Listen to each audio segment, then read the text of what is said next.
wife knew, my brother knew, and I don't think anybody else even. But the Redskins didn't know. No, they didn't. You just went there. They didn't know who I was. Yeah. They wow. didn't. Wow.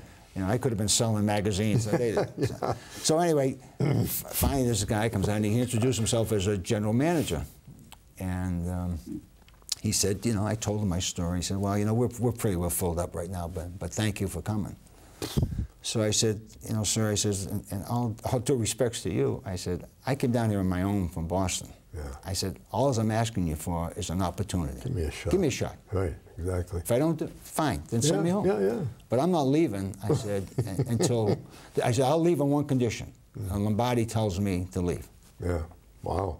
So. You were very forceful in those days. Huh? I was, you know, it's something I wanted to do. Yeah, and it was my only opportunity. I felt that all the things, I hadn't caught the break that I wanted. Yeah, yeah. And I figured this was the chance. So we're waiting. All of a sudden, another coach comes in, and I had met this coach before I was drafted, this George Dickinson. Yeah. And he said, Bob, what are you doing here? So I told him the story. He said, geez, I don't know. He said, this is, you know, we're pretty well, we're only a couple of weeks away from opening. Yeah, wow. So he said, I don't know. And I said, hey, coach, I said, look, give me a shot. That's all I'm asking you. So he said, well, wait. And I waited another hour. I've been there like about 3 hours now.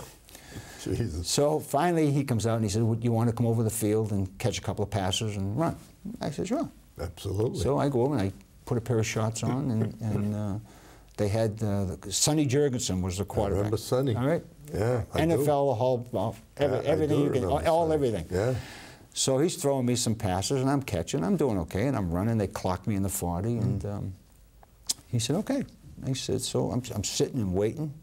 Okay. And then Lombardi said, come out, and he said, you know, what are you doing? I told him, and he knew I was there.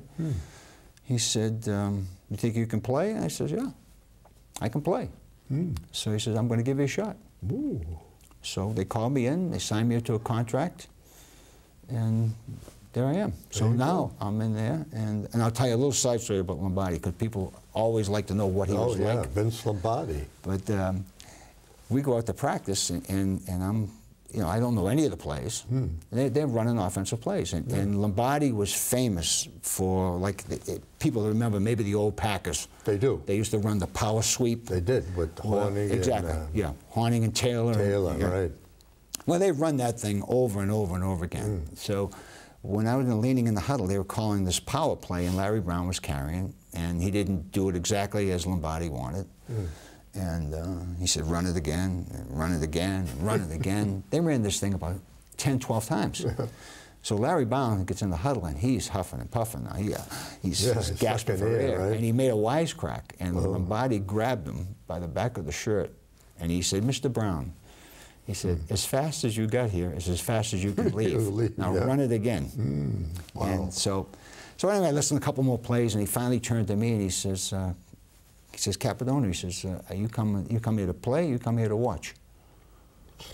I Tell said, me what come you to want play. Me to do. He said, well, get in there. So I went in and we ran some plays. And I had a good 3 or 4 days of practice. I mean, really, I really felt comfortable. I felt that we had, so then it gets kind of complicated here. But then Lombardi comes up to me and he said, I'm going to have to let you go. So I said, why? I said, I thought I was doing okay, Coach. You know? He said, it has nothing to do with your ability. He said, I just got a call from the NFL, from Roselle's office. That legal thing? That you're illegally in camp here, that you are property of the San Francisco 49ers. Oh, Jesus. And that they want to trade a #1 pick. So they said, obviously we're not going to do that. So he said, I will give you this chance. Go home, get this thing resolved, and come back. And we'll have a place for you on the roster. So I went home and I started making the calls and didn't get any return phone calls. And when I finally got the release, I called down to Lombardi and they just signed another running back. And so that was it. That was the end. That was the end of Washington. And I ended up filing suit against the National Football League. Bobby, I know. So unfortunate stuff. I mean, fortunate that you had an opportunity, but unfortunate that you got involved in all this legal, these legal issues. You know. And like I said, the merger finally came about, and I think a lot of the reserve clause, John Mackey ended up breaking that reserve clause. And so I think things are a little bit you know, easier now. it seems to be, Bobby, wrong time, wrong place. Yeah. You know, had it been 5 years past that time, you'd be playing. Yeah. You 1 year. played. Yeah. 1 year difference. If the merger had gone through. Whatever, yeah, see? But you know what? People tell me now, and I kind of look at it now that I'm older, that, hey, I was given an opportunity to get to a level where not many people get That's to. absolutely true. And it was good. The only regret I have is that it wasn't. I'm not totally satisfied internally. Yeah, whether or not, you know, because you don't know how well you would have done. Yeah. Either you make it or you don't. Yeah. And, so that's unanswered. But yeah, well, that's just one unfortunate thing in life, Bob. Sometimes, you know, who decides these things? We don't know. Right. Right. Fate, upstairs. Yeah, I don't know. One of well, that's what everybody say. You know, it could have been for the right. Yeah, for the right reason. Maybe it was supposed to be that way. Whatever. Well, folks, you got a lot of inside stuff here on this guy. You know, Bob, since we're talking about that, I know we've got a lot to talk about, and we're almost out of time already. We got to do about 2 hours. Are you saying I'm long-winded now? I've never been accused of being like Bob. No, not quite like Bob. Okay, no. all right. What about the player pension fund? I read a lot about that. Retired players, some guys are getting as small as $125 a month. And these guys have all kinds of disabilities and health issues, financial problems. Don't you think something more should be done to help these players? And I guess they're talking about it, but I don't know if anything's happening. Are you into that at all? Yes, I am. In terms of they're actually meeting today in Congress. They invited, I think, a half a dozen of NFL former players and some of the top management in. The question on the pension has been going on, and I receive emails now from former players and from the Retired Players Association, and it's always about the benefits and especially on the disability income and the concussions and all the things that are going on. A lot of the players you're talking about, guys like, you know, people might not even remember Herb Adderley and for the Packers, but I mean, great players, guys that made the game. And he took an early retirement. Because he wasn't given any really options. I think it gets like $125 a month. I know. Well, on the current players, I mean, what is that about? Yeah. You know, it seems to me, and I'll just give an opinion, it seems to me that the league, the owners have a moral obligation to help these guys who really built this National Football League. You know, I'm not saying give them $1 million, but you got to do better than $125 a month, or some kind of disability insurance if they were hurt and injured during the process of playing. Exactly. I would think, Bob. Again, only my opinion, but that's... And I think they are looking into that. I really think that what's happened now with a lot of the real top-notch NFL players, former players, the Sam Huffs, the Bradshaws, some of the Hall of Fame players are now speaking up finally and saying, hey, listen, we need to do something to take care of the guys that played this game. Those guys should speak up because they're probably okay. Exactly. You know, it's the lesser guys that are struggling and really need these benefits. Well, let's hope the National League does something. I think they will. I think they'll do what's right, and hopefully we'll see some increases. That's a good thing if they do. You know, I've got so many other things to talk about with you. We got to go quickly. I'll never get these in. You're going to have to come back and do another show. If you don't mind, I'll be back. No, I want you because I got 27 pages of questions here. We did 2. Tell us quickly, Bobby, if you can. There was recently a reunion of all the Patriots players by Bob Kraft for the opening of this Patriot Place and the whole thing.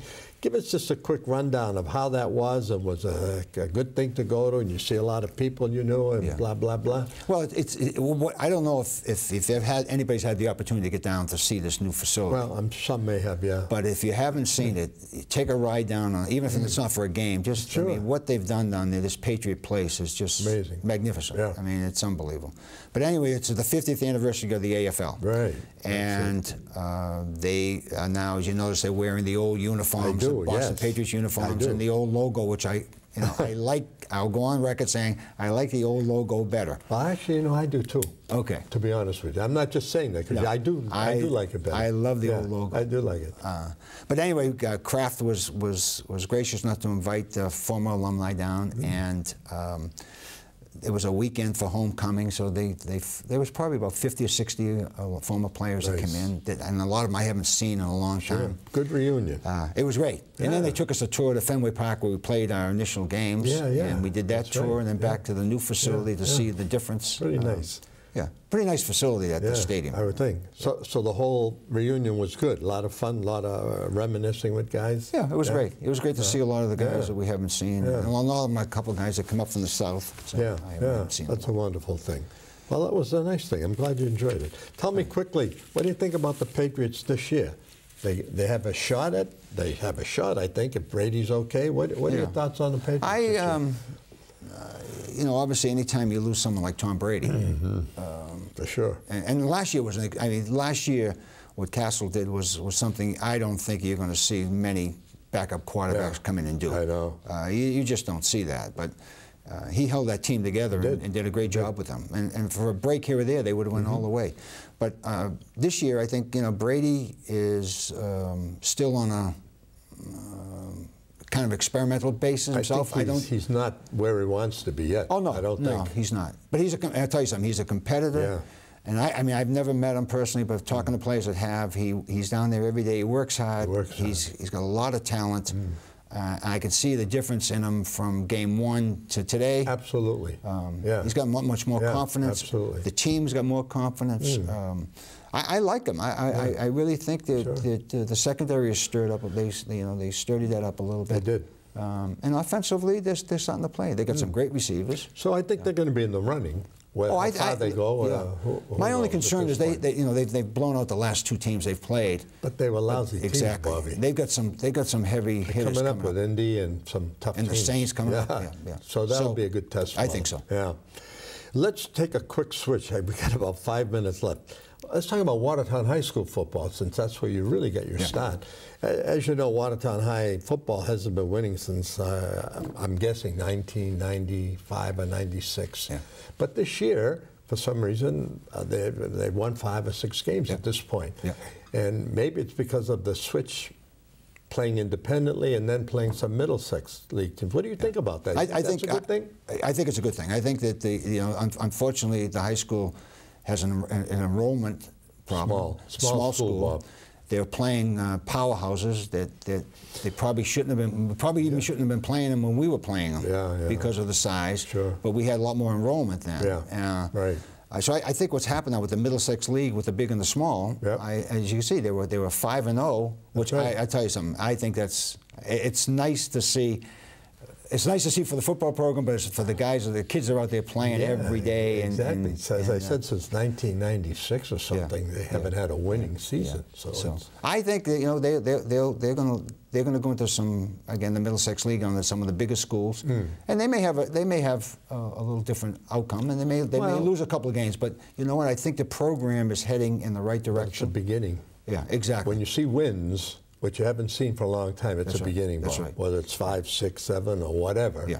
So I think it's a good thing. I think it's a great thing. When they were 5-0, someone said, "Well, who are they playing?" I said, "Well, that's what everybody says. You're playing Charlie Podunk High School. You're still 5-0. Still a high school team. It's high school kids. That's exactly right. And you're beating them. So something's got to be happening. So I'm happy for them. And you know what? What a great day to just take your family and go out and go to a game.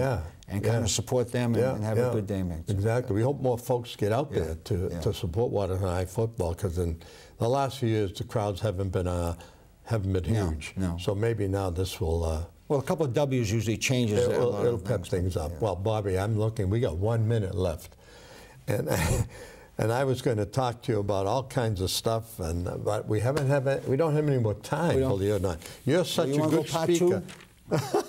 We'll have to do part 2 at another time, but you're such a good storyteller and a good speaker, forget about how good a football player you are, that we're really out of time. And I'm sorry to say that, but let me thank you for coming here. You're very welcome. And any time for you. My pleasure to have you here and to have the folks out there know a little bit more about you. Most folks know about you. Folks, again, I'm not being a jerk, but you're looking at the greatest football player in the history of Watertown High School. Pro player. So we're lucky to have him here. So Bobby, thanks again for coming. And thank you people for listening. Yeah, and folks. And I'm sorry if I bored you. No boring. Folks, thank you for watching Watertown Sports Talk, and we'll see you next time.